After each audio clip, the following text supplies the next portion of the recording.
இலங்கை கடற்படை துப்பாட்டில் வச்சிருந்த ஒரு கப்பல். அதில் தான் எல்லா தொடர்பும் இருந்தது.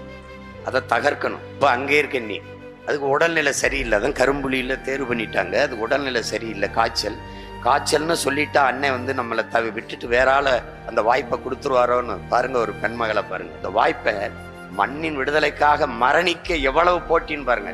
நம்ம உடல்நிலை சரியில்லை, காய்ச்சல்னு சொல்லிட்டா நம்மளை விட்டுட்டு வேற ஆளை அண்ணன் அனுப்பிடுவாங்க அப்படின்ட்டு அவர் சொல்லவே இல்லை. ஆனால் இன்னும் அந்த காட்சிகள்லாம் இருக்கு, நம்ம போட்டு காட்டியிருக்கோம், நீங்க பார்த்துருப்பீங்க. கடலுக்குள்ள போய் அனுப்பி வைக்கிறத. ஒரு பெண்மகள் உள்ள போய் நடு கடல்ல நிக்கிற கப்பல், அதை தகர்க்கணும்.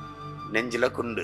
30 கிலோமீட்டரை 13 மணி நேரம் ஒரே மகள் அந்த குளிருக்குள்ள நீஞ்சி போய் எவ்வளவு மனத்திடம் இருந்திருக்கணும் பாருங்க, மன துணிவு இருந்திருக்கணும் பாருங்க. குளிர்ல நீங்கி போய் ஒரு மகள் சரியாக அந்த இரவு முடிந்த அடுத்த நாள் தொடங்குற 12 மணிக்கு உள்ள போய் வச்சு வெடிச்சு தகர்த்துட்டா கப்பலை.